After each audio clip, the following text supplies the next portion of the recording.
பெண்களுக்கு உரிமை தொகை கொடுப்பதாக சொன்னார். எங்க நீ கொடுத்த? கொடுக்க வெச்சோம். 28 மாசம் தொடர்ந்து சட்டமன்றத்தில் பிரதான எதிர்க்கட்சி என்ற முறையில் நான் இன்றைய முதலமைச்சர் ஸ்டாலின் கோரிக்கை வச்சேன்.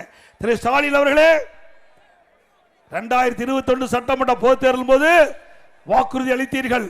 திராவிட முன்னேற்ற கழகம் ஆட்சிக்கு வந்தா மாதந்தோறும் குடும்ப தலைவிக்கு 1000 ரூபாய் உரிமை தொகை கொடுப்பதாக வாக்குறுதி கொடுத்து அந்த ஏழை தாய்மார்களை ஏமாற்றி வாக்குகளை பெற்று ஆட்சிக்கு வந்த பிறகு 28 மாதம் நீங்க புறக்கணித்துக் கொண்டே கேட்டீர்கள். எப்பொழுது கொடுப்பீர்கள் என்று தொடர்ந்து அழுத்தம் கொடுத்தோம்.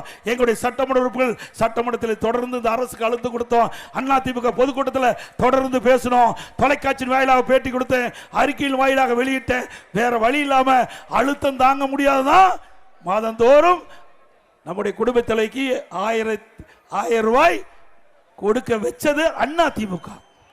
மறந்து விடாதீங்க பெண்களே, அவர் மனமுசு கொடுக்கல. அது மட்டும் இல்ல, இப்பொழுது மேல ஒரு 25 லட்சம் பேர் கொடுத்திருக்காரு. என்ன பெண்கள் கஷ்டத்தை பார்த்தா கொடுத்தாரு. இப்போ விதிகளை தளர்த்தி கொடுக்கணும்னு சொன்னார். ஏன் அப்போ விதிகளை தளர்த்தி இருந்தா கிடைச்சிருக்கும்ல? 54 மாசம் ஒன்று ஓடி போச்சு. இனி மக்களுடைய செல்வாக்கு இழந்துட்டாரு. தேர்தல் வரப்போகுது. இந்த தேர்தலில் வெற்றி பெற வேணும். அந்த தாய்மாருடைய குடும்பத்தில் இருக்கிற வாக்குகளை பெற வேண்டும். அதற்காக ஸ்டாலின் நாடகத்தை அரங்கேற்றினாரு. விதிகளை தளர்த்தி 25 குடும்ப தலைவிகள் 25 லட்சம் குடும்ப தலைவிக்கு மாதந்தோறும் 1000 ரூபாய் கொடுப்பதா அறிவிச்சு இப்ப 6 மாசம் கிடைக்குது. ஏற்கனவே 22 மாசத்தை நாமத்தை போட்டார்.